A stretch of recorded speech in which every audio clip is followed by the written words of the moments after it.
Dear friends, Irish friends and Italian friends, today in our 19th meeting, we have a special group of people. My guests are distinguished members of the early Italian community and representatives of Club Italiano Irlanda. Why is this a special meeting? Because they have been here for decades, and three of them who were born here are the descendants of those families belonging to the first emigration flow of Italians to Ireland in the early 20th century, who were the founders of the club, which was established about 50 years ago, and have been presidents of the club, including Giovanni Borza, who is the latest to be appointed and in charge now as such. So with me are Teresa Borza, Rita Macari, and Vincenzo Gigliotti. Buongiorno a tutti. Buongiorno. Cominciamo con Teresa Borza di Nardi, la quale who is the daughter of a very distinguished late father who actually was the promoter of the Club Italiano, who have a clubhouse in the hills of Dublin. So tell us about what you remember about your dad, about this Club Italiano and the passion that he had when he established it. Well, Daddy was one of the founder members, together with Rodolfo Gaira, many others, John Forte, a lot of other people, Vincenzo Gigliotti, when the club began in the beginning. He was very active in the building of the clubhouse in Braden, and also of helping to gather funds among other people as well. He used to spend a lot of time up in Braden physically building the clubhouse with builders and other workers and digging and whatever. He came to Ireland in 1950. And he met my mother here, but they're both from the same village, but they got married in Ireland, had 6 children. We all grew up here. Io mi considero italiana nata a Dublino. And I've lived here all my life, but I go to Italy as often as I can. COVID allowing, this year was an exception. Yeah. Unfortunately. And you were born here. And tell me about your family. I mean, how many of you? I have 2 children, Francesco and Assunta. Assunta lives in Cork and Francesco lives in Dublin. They both have 2 children each, and they all keep up their Italian connections and heritage. Yes. We try and make the best of both worlds, the Irish culture and the Italian culture. You were president of the club in which years? 2007. I became president in 2007 for 5 years, and then Rita became after me. Yeah. We got to Rita then. So what is your experience as part of integral part of this? Well, I've been involved with the club over 20 years. I remember my dad, Angelo Marsala, being on the committee as well. So we grew up with going to Club Italiano before even to Braden, when it was in Stillorgan in the Consolata Fathers, where Father Cellini, together with Monsignor Maloney, our pastoral community priest, started up there. So we used to attend Italian classes there as well in 1970s, I think it was, late 70s. And so I have like very fond memories of the club and the community, very integrated with them, you know, at a younger age. But then in 2013, I became president of Club Italiano. And there, When were you president? For how sorry, long? How many years were you president? for 5 years, 5 years. 2013, for 5 And years. you were succeeded, but I mean, by Giovanni, vero? By Giovanni, yeah. Giovanni, who is now the president of the club. So this club is very active. It has been very active, as you know. Every year you organize a dinner dance, which is colossal. I mean, it has become colossal in later years. So, Giovanni, what is your experience as a present president? Well, the experience is great because it has to come from your heart, and it has to come from your heart to be there. And I became president in 2018, and we try our best as a community and the committee to do anything for the Italians here in Ireland to keep our traditions up. Yes, as our parents did so. Yeah, very good. And now, last but not least, Vincenzo Giglione, who, as a sports writer myself for many years, was connected with football, and Vincenzo is football, Italian football in Ireland, amongst Italians. Correct? Because you were the manager. We go back a long time there, well, Yes, okay. Tell me briefly your career as such, as a manager, not player, because you couldn't kick a ball. I can't kick a ball. All right. Tell me all about it. When did it start, your passion? Oh, my God. We go back a long time. Yes. Since 1972, 75. Mm-hmm. Then I was involved I was still involved with the Club Italiano as a committee member. And then You were president. Donato Borza got me involved with this in a big way. I remember this very well. Yes. The two of you. I was in charge there for about 25 years. It's a long story, great memories, especially Donato Borza, always going with the football, picking up players, knock them down their beds, collected by cars, and so on and so on. And then in the meantime, we built this beautiful club, which is was bought the property in 1982. In Ireland since 1965. So I have 6 children, 18 grandchildren, and 1 great-grandchild. Wow. Not so 18 grandchildren. You're being very busy. Right? Keep that door open. The Club Italiano has been my life. I was dedicated to it for a long time.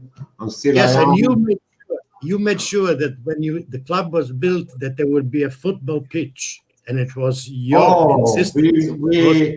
That was first priority, to build the football pitch. We had a lot of problems to build it, and there was a lot of stones. In actual fact, we had to use granite.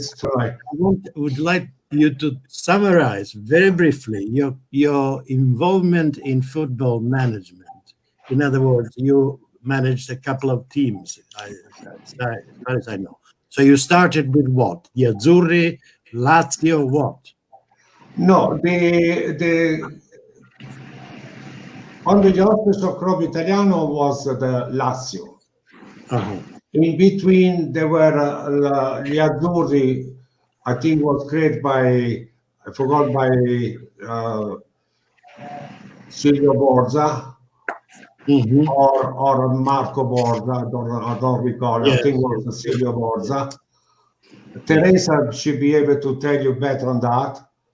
yeah, And then Lazio was still there, yeah, and we participate in the AUL Lesson Senior League, yeah. and also the AUL we sponsor also a Coppa Ambasciata, which was completed along all the league, and so Yes. on and so on. Now, can I ask you all one particular question? You know that our community started in 1983 when I founded Italia Stampa, my first paper, magazine for the Italian communities. There were only 3,200 Italians living here, or at least registered with the Italian embassy. Now we are 40,000 because 23,000 are registered, and most likely about 20,000 or so are non-registered. So your initial community coming from the same area must feel a bit squashed by this new generation of Italians. And if I may say something, I, in my way, tried to build a bridge between this old community to which you belong historically and the new one. But I'm afraid, without offending them, they don't hear, they are not interested. They're not interested in what preceded before they came to Ireland. Who were the Italians who were here before? The history of the Italians who were here. There's Yeah, so much history between Irish and Italian people that of it course. goes back so many years. And then when our parents came over, I mean, we're third generation. Like they came over, and it was like chain migration. So I mean that was the first of a kind, you know. So obviously they don't know this, and it's a pity because you know, if they could, well, I suppose if they were more interested in finding out about the history of Italians in Ireland, there Yeah, is yeah, an exactly. immense amount of history there. Every one of us, we're what, 5 people here, and each one of us has contributed to this community quite a bit, and to see that there isn't a proper bridge generation, is something which I will die with a bit of a regret, if you like. In any case, Giovanni, what do you say?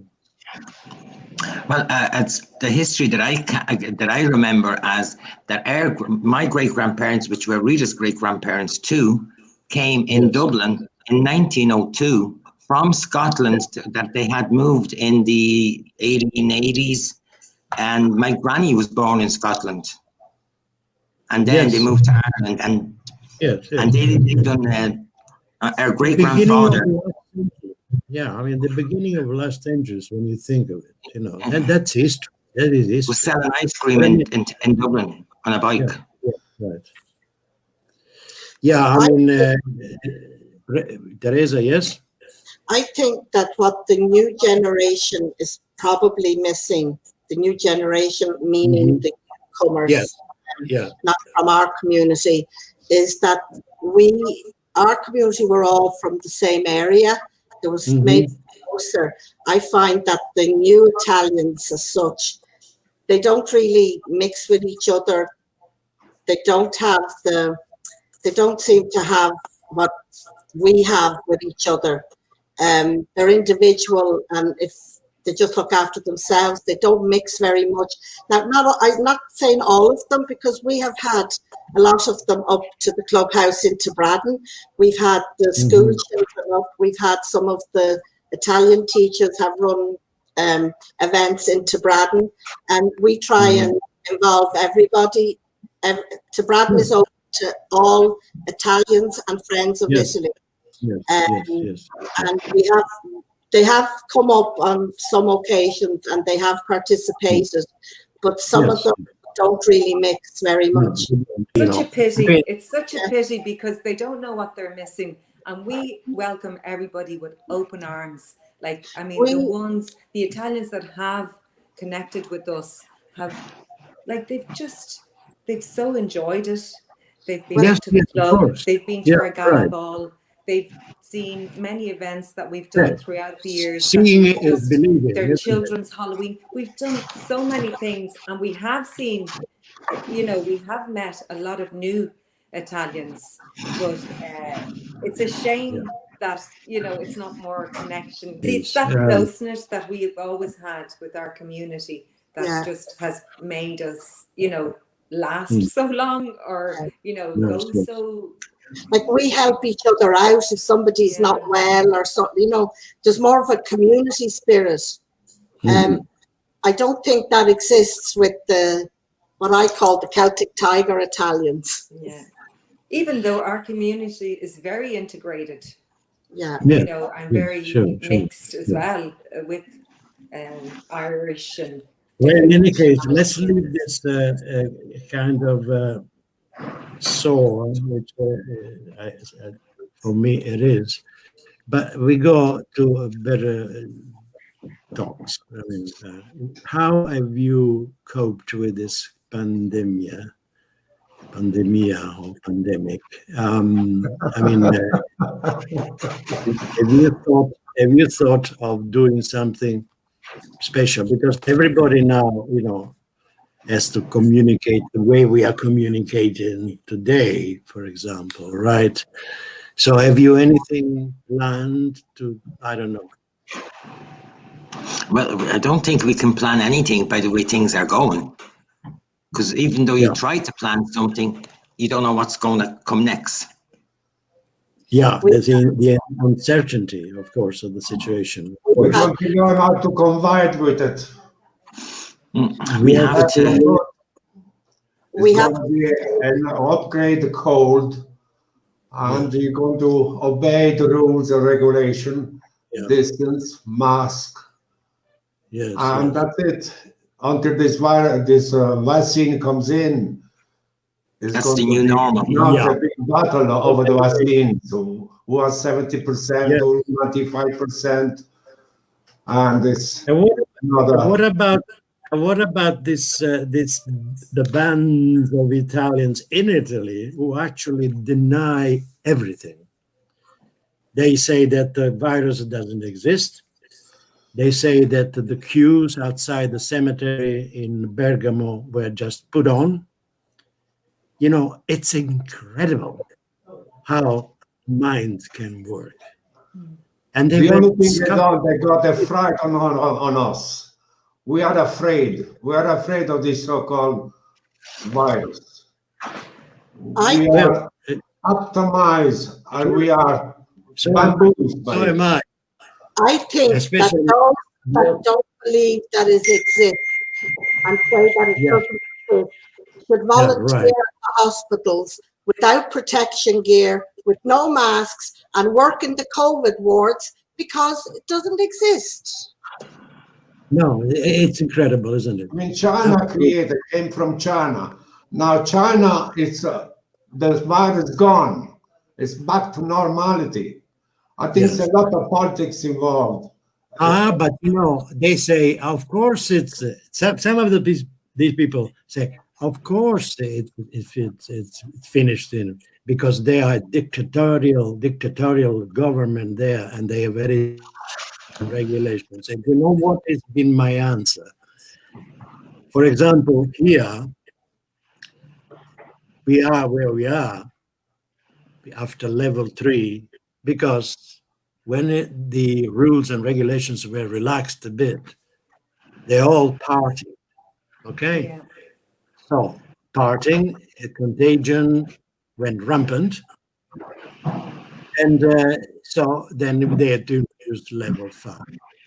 But I always maintain, because I've had these discussions with other groups, that level 1, 2, 3, 4, 5, it does not matter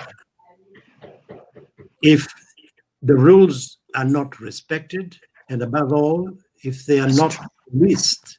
It's And when fundamental. word It's fundamental that everybody just go with the guidelines. Yes, but this is, they should, I Yeah. mean, this is in an ideal world. If they World, don't, yeah. I know. what is the answer? I The know. answer is Everybody policing. has. Okay, and but when I say police, mention the word policing, somebody has got a bit of a, some in the objection mood, shall we say? Said, but we are not a police state. Oh yes, I said. You know something? We are a democratic state, but there is nothing worse than a weak democracy, because a democratic state, a democratic government can and will have to, as the duty and the power to legislate on an emergency level for an emergency situation which is affecting the entire population.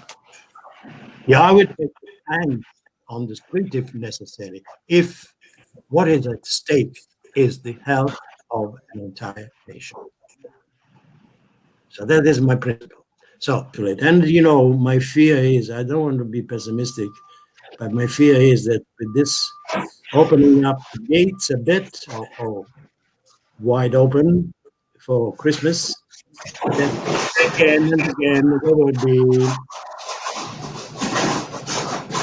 congregations, and then we all pay the consequences in January.